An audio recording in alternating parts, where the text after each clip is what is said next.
Prior to joining V-Mobile, nagtatrabaho po ako sa US. For 8 years, year 2000 hanggang 2008, doon kami nagtatrabaho. Pagkatapos, almost 2 years ago, my wife and I decided na mag-aral ng nursing dito sa Philippines. November 2009, a friend of mine called me.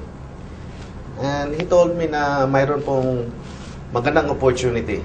Sabi niya sa akin, you're going to earn 30,000 a day, 210,000 a week, 900,000 a month. Doon sa US po, hindi po ako kumita ng 30,000 a day, $600 a day, hindi po ako kumita. Even though multiple companies yung tinrabahuan ko doon.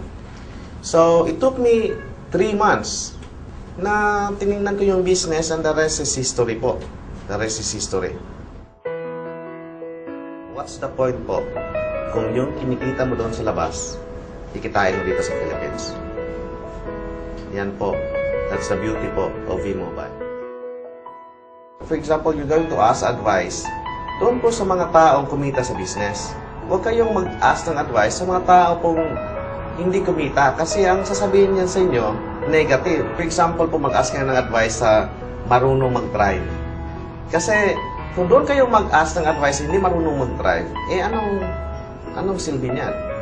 So for example, dito sa V-Mobile, dapat po doon kayong mag-ask ng advice sa mga successful people. Yan po yung advice ko.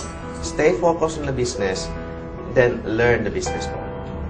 Play the game, win the game.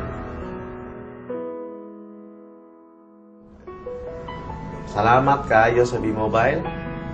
Daghan kayo o mga tao na na-change, especially dito sa South, sa Mindanao, because of V-Mobile. Pasalamat po ko ni Mr. Esmel Benko for not giving up his vision sa Load Extreme. Salamat, sir. Mabuhay ang V-Mobile.